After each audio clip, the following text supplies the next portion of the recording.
ಅದು 3 ಜನ ಬೆಂಗಳೂರಿನ ಯುವಕರು. ಅವರು ಅವತ್ತು ಕಾರಲ್ಲಿ ನೈಟ್ ಡ್ರೈವ್ ಹೋಗಬೇಕು ಅಂತ ಹೋಗ್ತಾರೆ. ಬಟ್ ಮರಳಿ ಬರುವುದಿಲ್ಲ. ಸೊ ಆ ಕತೆ ಬ್ಯಾಂಗ್ಳೂರಿಂದ ಸ್ಟಾರ್ಟ್ ಆಗುತ್ತೆ.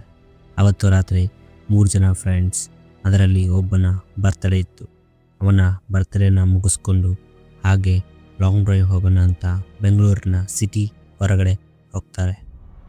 ಆದರೆ ಅಲ್ಲಾಗಿದ್ದೇ ಬೇರೆ. ಅವರು ಆ ರಾತ್ರಿ ಹೊರಗಡೆ ಹೋಗಬಾರ್ದಿತ್ತು. ಹೋದ್ಮೇಲೆ ಅವರಿಗಾದ ಆಘಾತ ಇನ್ಯಾರಿಗೂ ಆಗಬಾರ್ದು. ಸೊ ಫ್ರೆಂಡ್ಸ್, ಮತ್ತಿನ್ನೇ ತಡ, ಕತೆನ ಸ್ಟಾರ್ಟ್ ಮಾಡೋಣ.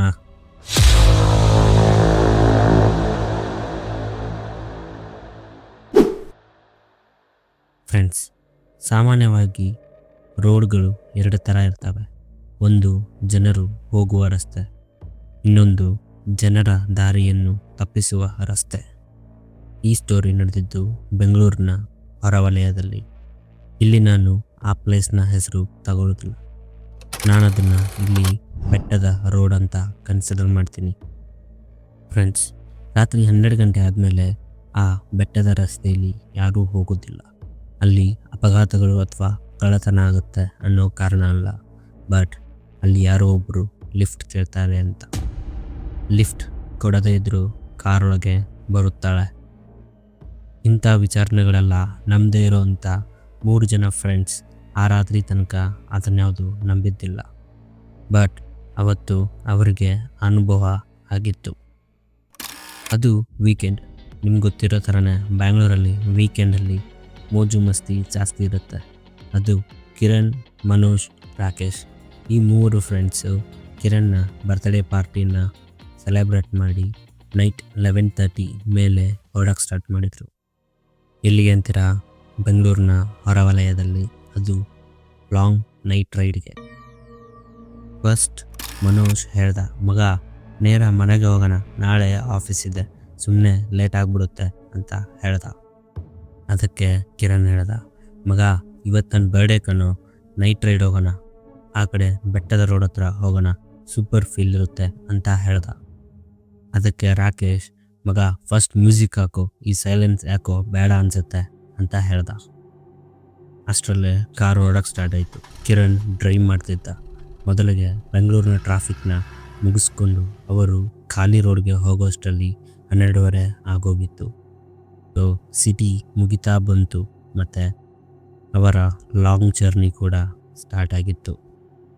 ಸ್ವಲ್ಪ ಸಮಯದಲ್ಲೇ ರೋಡಿನ ಲೈಟ್ ಎಲ್ಲ ಮುಗ್ದೋಯ್ತು ಮತ್ತು ಕಾರ್ ಲೈಟೊಂದಿಗೆ ಜರ್ನಿ ಸ್ಟಾರ್ಟ್ ಆಗಿತ್ತು.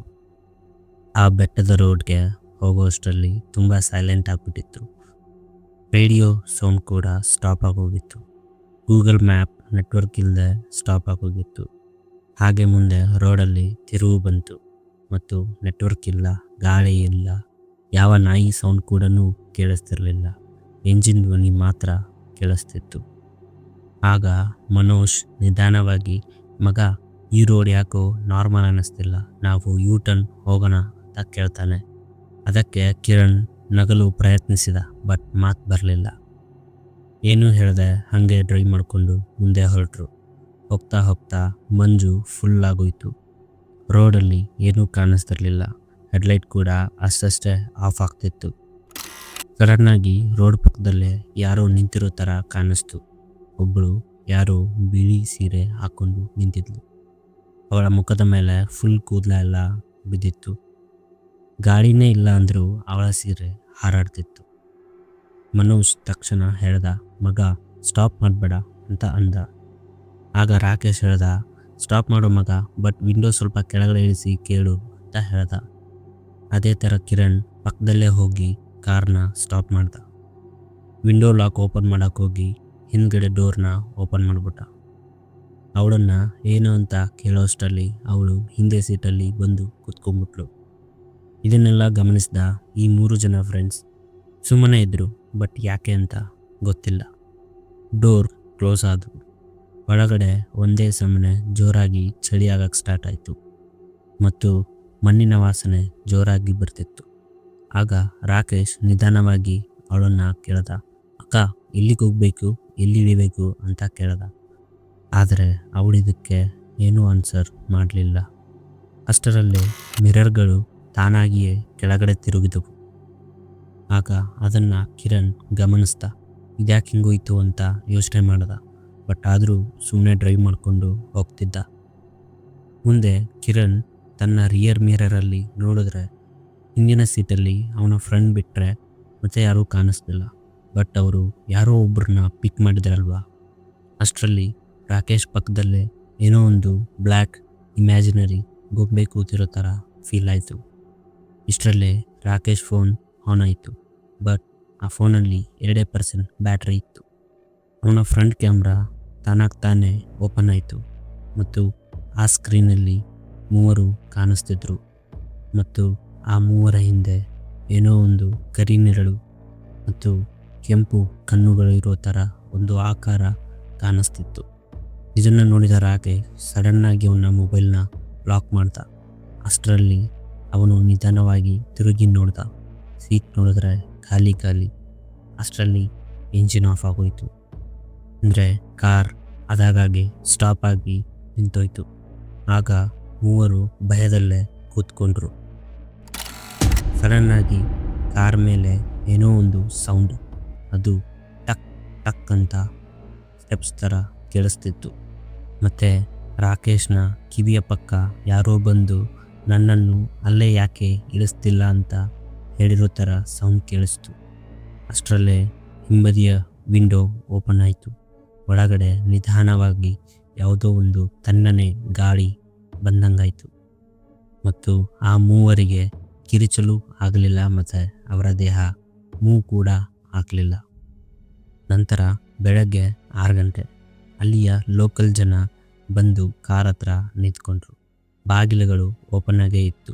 ಎಂಜಿನ್ ಇನ್ನೂ ಸುಡ್ತಿತ್ತು. 3 ಜನ ಕುಳಿತ ಸ್ಥಿತಿಯಲ್ಲೇ ಸತ್ತೋಗಿದ್ರು. ಯಾವುದೇ ಗಾಯ ಇಲ್ಲ. ಅಲ್ಲಿಂದ ಆ ಲೋಕಲ್ ಜನ ಆ 3 ಬಾಡಿಗಳನ್ನ ಹಾಸ್ಪಿಟಲ್ಗೆ ತಗೊಂಡೋದ್ರು. ಮತ್ತು ಪೋಸ್ಟ್ ಮಾರ್ಟಮಲ್ಲಿ ಬಂದಿರೋ ರಿಪೋರ್ಟ್ ಏನಂದರೆ ಹೃದಯಾಘಾತದಿಂದ ಆ 3 ಸತ್ತಿದ್ದಾರೆ ಅಂತ ರಿಪೋರ್ಟ್ ಬಂತು. ಆದರೆ ಆ ಕಾರಿನ ಮೇಲ್ಭಾಗದಲ್ಲಿ ಯಾರೋ ಓಡಾಡಿರೋ ಥರ ಮಣ್ಣಿನ ಗುರುತು, ಅಂದರೆ ಕಾಲಿನ ಹೆಜ್ಜೆ ಗುರುತು ಇತ್ತು. ಫ್ರೆಂಡ್ಸ್, ಆ 3 ಲಾಂಗ್ ಜರ್ನಿ ರಸ್ತೆ ಮಧ್ಯದಲ್ಲೇ ಹೋಗಿ ಅಲ್ಲೇ ಮುಗ್ದೋಗಿತ್ತು.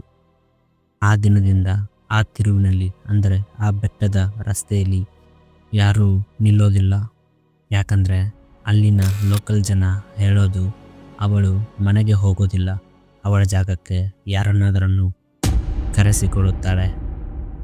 ಸೊ ಫ್ರೆಂಡ್ಸ್, ನೋಡಿದ್ರಲ್ಲ, ಈ ಕಥೆಯಲ್ಲಿ ನಿಮಗೆಷ್ಟು ನಿಜ ಎಷ್ಟು ಸುಳ್ಳು ಅನಿಸುತ್ತೆ ಅಂತ ಕಮೆಂಟಲ್ಲಿ ತಿಳಿಸಿ. ಮತ್ತು ಇದೇ ಥರ ನಿಮ್ಮ ಹತ್ರ ಯಾವ್ದಾರ ಹಾರರ್ ಸ್ಟೋರಿ ಇದ್ದರೆ ನಮ್ಮ ಹತ್ರ ಶೇರ್ ಮಾಡ್ಕೋಬೋದು. ಫ್ರೆಂಡ್ಸ್, ಇನ್ನೊಂದು ಸ್ಟೋರಿಯೊಂದಿಗೆ ನೆಕ್ಸ್ಟ್ ವಿಡಿಯೋದಲ್ಲಿ ಸಿಗ್ತೀನಿ. ಅಲ್ಲಿವರೆಗೂ ಗುಡ್ ನೈಟ್, ಶುಭರಾತ್ರಿ.